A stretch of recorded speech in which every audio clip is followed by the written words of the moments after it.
آپ کو پتہ ہے ایک لٹریچر ڈیولپ ہو رہا ہے جس کا نام ہے قصہ چہار درویش. قصہ چہار درویش ایکچولی ایک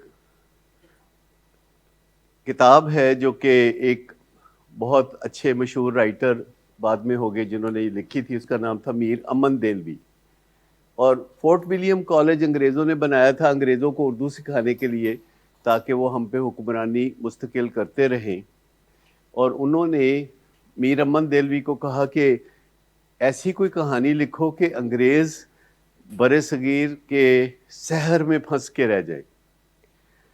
تو جو ہسٹری تھی ہمارے علاقے کی پچھلے چند 100 سال کی، اس ہسٹری کے مطابق انہوں نے کہانی لکھنی شروع کر دی. اور کہانی پھر ایسی کہانی میں سے کہانی لکھنی شروع کر دی.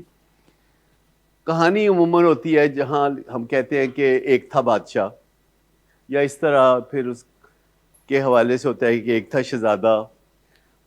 اور اگر آپ دیکھیں 500-700 سال 1000 سال کے دوران جو شہزادوں کی کہانیاں تھیں تو وہ عموماً ہوتے تھے آوارہ قسم کے شہزادے، اور وہ پھرتے رہتے تھے، ذمہ داریاں قبول نہیں کرتے تھے. بادشاہ اپنی سلطنت چلاتا تھا اور شہزادے جو ہے وہ گھومتے پھرتے تھے.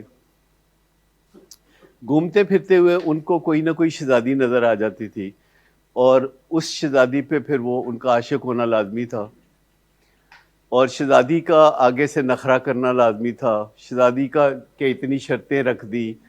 شہزادیاں ہمیشہ شرطیں رکھا کرتی تھی، تو شہزادیاں شرطیں رکھتی تھی، شہزادہ وہ شرطیں پوری کرتا تھا، اور ان شرطوں کے پورے کرنے کے بعد شہزادے کی اس سے شادی ہو جاتی.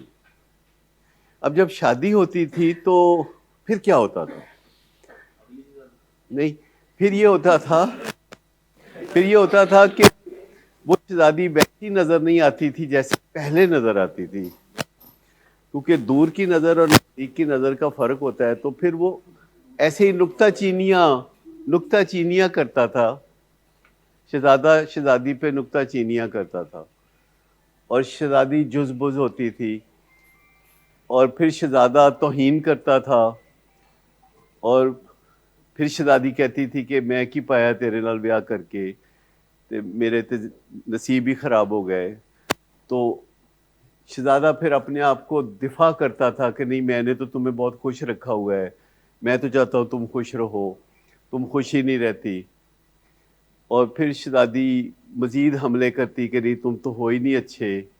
اور اس کے بعد وہ شہزادہ جو ہے چپ کر جاتا تھا، پتھر کا صنم بن جاتا تھا. اور ایسے میں شہزادے کی زندگی خراب ہو جاتی تھی، اور پھر شہزادہ جو ہے گھر سے نکل کے پھر آوارہ گردی شروع کر دیتا تھا، جس کو وہ کہتے تھے بنواس لے لیا. بنواس سمجھتے کیا ہوتا ہے؟ جنگل میں چلے جانا. اور جنگل میں جا کے تو وہ مرنے کے چند کامیاب طریقے تھے. تب دریا میں چھلانگ لگا کے مر جانا، محل کی فصیل سے چھلانگ لگا کے مر جانا، تو کنویں میں چھلانگ لگا کے مر جانا، کسی غار میں گھس کے پتھر آگے رکھوا دینا اور کہنا چلے جاؤ اپنے آپ کو غار. بڑے بڑے دلچسپ طریقے تھے. تو یہ قصہ چہار درویش میں جو 4 شہزادوں کا قصہ ہے جو کہ مرنے کی جگہ ڈھونڈ رہے تھے کیونکہ ان کی بیویاں ناراض ہو کے چلی گئی تھی، چھوڑ کے چلی گئی تھی اور راضی نہیں ہو کے دے رہی تھی. آخرکار بیویاں ایک ایسا رستہ اختیار کرتی ہیں کہ پھر وہ روٹھ جاتی ہیں، اور پھر وہ شہزادے جو ہے خودکشی کرنے کا رستہ ڈھونڈتے تھے. تو ایک غیبی آواز آتی تھی کہ تم خودکشی مت کرو، ابھی دنیا باقی ہے، اور تم سلطنت روم جاؤ، اور سلطنت روم میں تمہیں فلاں قبرستان میں اپنے جیسے 3 درویش ملیں گے، تو تم ان کے جا کے بیٹھو گے تو تمہاری قسمت جاگے گی. اور دوسری طرف ایک بادشاہ کی کہانی ہوتی ہے جس کے 45 سال کی عمر تک پہنچتے ہوئے بھی اولاد کوئی نہیں ہوتی، اور وہ بہت مایوس ہو جاتا ہے، اور وہ سلطنت چھوڑ کے کہتا ہے اولاد نہیں ہے تو کیا فائدہ، تو سلطنت چھوڑ کے وہ بھی بنواس لے لیتا ہے. اور ایک دن وہ دیکھتا ہے کسی جگہ آگ جل رہی ہے، اور دور سے وہ دیکھتا ہے تو وہ آگ کی تلاش میں قریب پہنچ جاتا ہے. سردیوں کے دن ہوتے ہیں، اور چاروں درویش کٹھے بیٹھ کے اپنی کہانی سنا رہے ہوتے ہیں کہ کس طرح میں نے ایک شہزادی سے پیار کیا،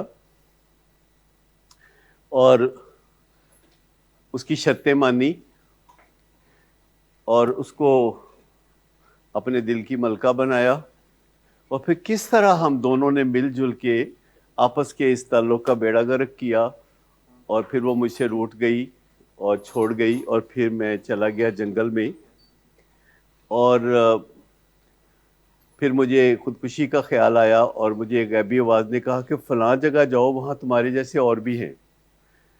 تو جب وہ سارے پانچوں کے پانچوں اکٹھے ہو جاتے ہیں، 4 درویش اور ایک بادشاہ، اور سب باری باری کہانیاں اپنی سناتے ہیں، تو رات گزر جاتی ہے، تو صبح محل سے خبر آتی ہے روم کے کہ بادشاہ کے ہاں اولاد ہو گئی ہے۔ تو وہ بہت خوش ہوتا ہے، وہ کہتا ہے جشن منائیں، اور وہ کہتا ہے کہ اس ملک میں جو بھی کوئی مراد مانگے گا میں اس کی پوری کروں گا، منہ مانگی مراد پوری کروں گا۔ تو لوگ منہ مانگی مرادیں مانگتے ہیں تو وہ پوری کرتا ہے۔ تو وہ 4 درویش کہتے ہیں ہماری بیویوں کو مناؤ، تو وہ ان کی بیویوں کو بلاتا ہے اور کہتا ہے کہ دیکھو میں مجبور ہوں کہ میں نے اعلان کیا ہے کہ میں سب کے من کی مرادیں پوری کروں گا، تو تم مان جاؤ،